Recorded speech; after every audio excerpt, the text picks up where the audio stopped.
அனைவருக்கும் வணக்கங்க. இன்னைக்கு நம்ம பானு ட்ரெடிஷன் சேனலில் திணை உருண்டை எப்படி செய்கிறதுன்னு இந்த வீடியோவில் பார்க்கலாம். திணை உருண்டைன்றது நம்ம சங்க காலத்திலேயே அது கடவுளுக்கு படைக்கப்பட்டிருக்கு. ஔவையார் தேனும் திணைமாவும் பாகும் பருப்பும் கலந்துனக்கு நான் தருவேன் இறைவனை பார்த்து பாடியிருக்காங்க விநாயகர்கிட்ட. இந்த சிறப்பான உணவை இப்போ எப்படி செய்கிறதுன்னு நம்ம இந்த வீடியோவில் பார்க்கலாம். இதுக்கு என்னென்ன பொருட்கள் தேவைன்னு சொல்கிறேங்க.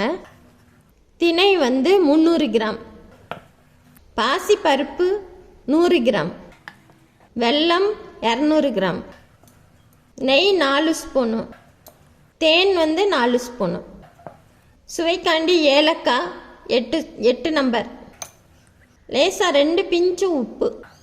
இவ்வளோதாங்க. இப்போ எப்படி செய்யலான்னு பார்க்கலாம். முதல்ல நம்ம திணையையும் பாசிப்பருப்பையும் தனித்தனியாக தண்ணியில் ஒரு 2 தடவை கழுவிடுங்க. அழுக்கு இருக்கும். கழுவிட்டு தண்ணியை வடிச்சிருங்க. பாருங்கள், இந்த மாதிரி தண்ணி இல்லாமல் வடிச்சிட்டு முதல்ல பாசிப்பயிரை வறுத்துக்கலாம்.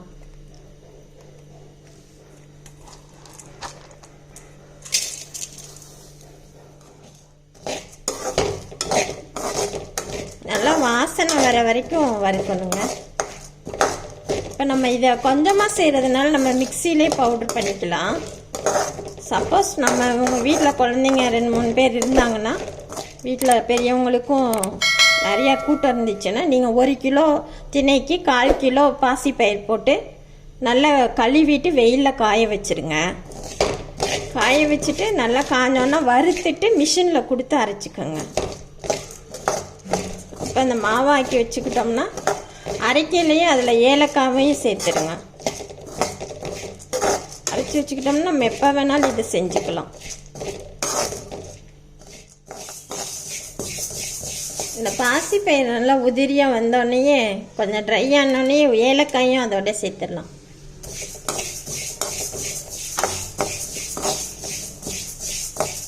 நல்ல கலர் மாதிரி வரணுங்க.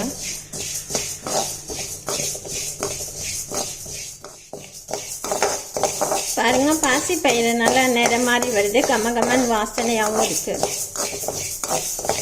இப்போ நம்ம நல்லா வறுத்தாச்சு. இதை எடுத்துடலாம். அடுத்து தனியாக போட்டு வறுத்துடலாம்.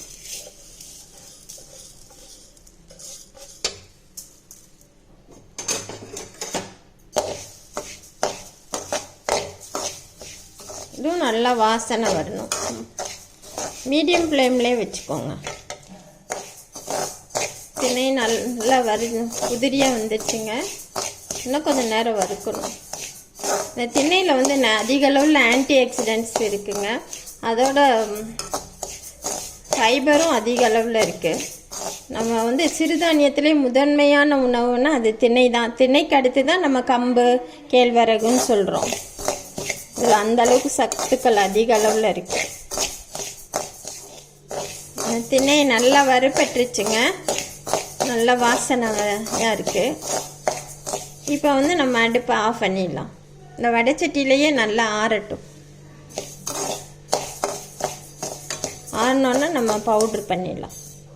நம்ம வறுத்த பருப்பு நல்லா ஆறிடுச்சுங்க. அதை ஏலக்காயோடு சேர்த்து நைஸாக பொடி பண்ணிடலாம்.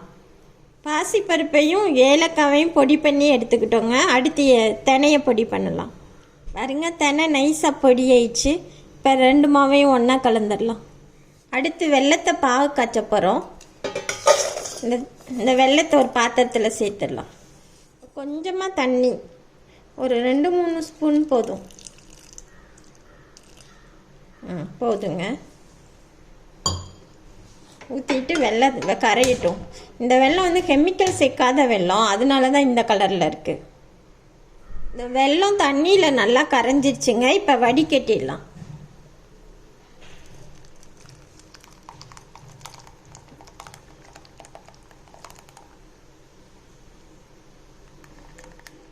இந்த வடிகட்டின வெல்லத்தை திரும்ப அதே பாத்திரத்தை கழுவிட்டு வச்சுருக்கேன். அதில் பாகு காய்ச்ச போகிறோம். நம்ம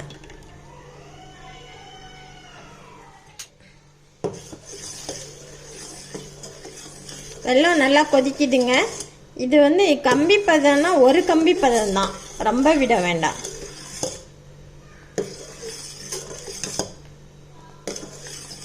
காட்டுறேன் உங்களுக்கு. இப்படி எடுத்து பார்த்தோம்னா இன்னும் கம்பி பதம் வரல. கொஞ்ச நேரம் இருக்கட்டும். இப்படியே ஆஃப் ஃப்ளேமில் வச்சு நீங்கள் மெதுவாக கிண்டிட்டுருங்க. 5 நிமிஷத்தில் வந்துடும்.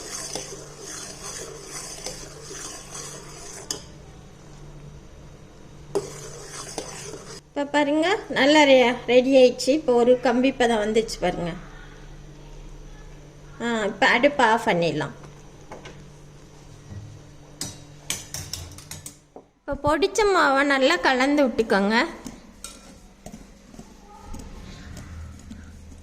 அதோட உப்பு ஒரு 2 பிஞ்சு, ரொம்ப கம்மியாக. ஸ்வீட்னா கொஞ்சோண்டு உப்பு சேர்க்கணும்.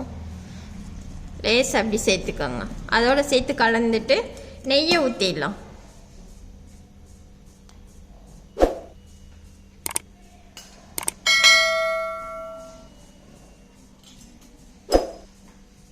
அடுத்து தேன் ஒரு 4 ஸ்பூன்.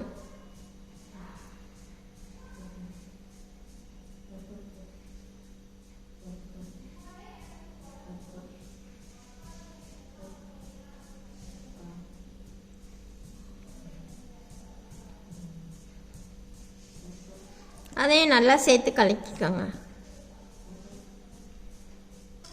அடுத்து சூடாக இருக்கையிலே பாகையும் சேர்த்துடணும்.